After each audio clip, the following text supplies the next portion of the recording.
a huge fan of Gideon's content. I watch almost every single one of his videos, and I support the stuff that he's doing, but after watching the EDP-445 documentary and seeing all the details that was released on how he and Skeeter Jean botched the EDP-445 situation that they had, and the way that he treated the victim, Kayla Hoskins, it really is starting to make me question if Gideon is really a good person or not. For those of you who don't know, if you guys haven't seen the EDP-445 documentary released by Mike Klum, they essentially talk about how Gideon and Skeeter Jean had the opportunity to actually catch EDP-445 in the act and try to send him to jail forever, because EDP-445 messaged a 15-year-old fan in Gideon's Discord. And if you watch the documentary, Kayla Hoskins actually talks about how she does feel like she is a victim of EDP-445. She also goes into the fact that she believes that she is also more of a victim to Gideon than EDP, which is, to me, crazy. Now, obviously, everything that Kayla Hoskins says about Gideon is obviously all alleged, right? But when you look at the facts and you look at the evidence presented to us, like, the way that Gideon handled that entire situation was genuinely, in my opinion, kind of unforgivable. Because the thing about this whole thing is that Gideon encouraged Kayla to keep messaging this disgusting creature EDP-445 and kept encouraging her and kept encouraging over and over and over again. And instead of,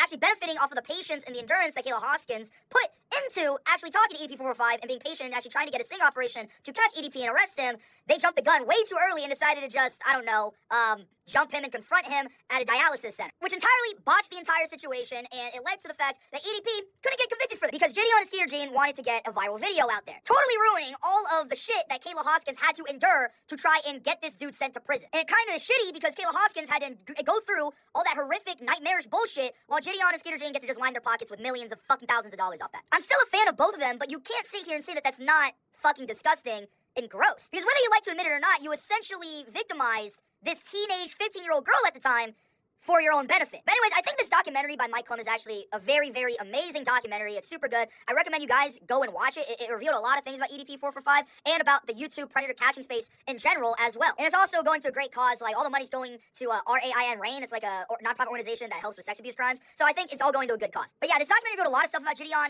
don't really know how to feel about it. I talked about how I feel about, predator catching videos in the past, but I don't know. I think it's just very, very disappointing with the way that Gideon and Skeeter Jean handled that situation.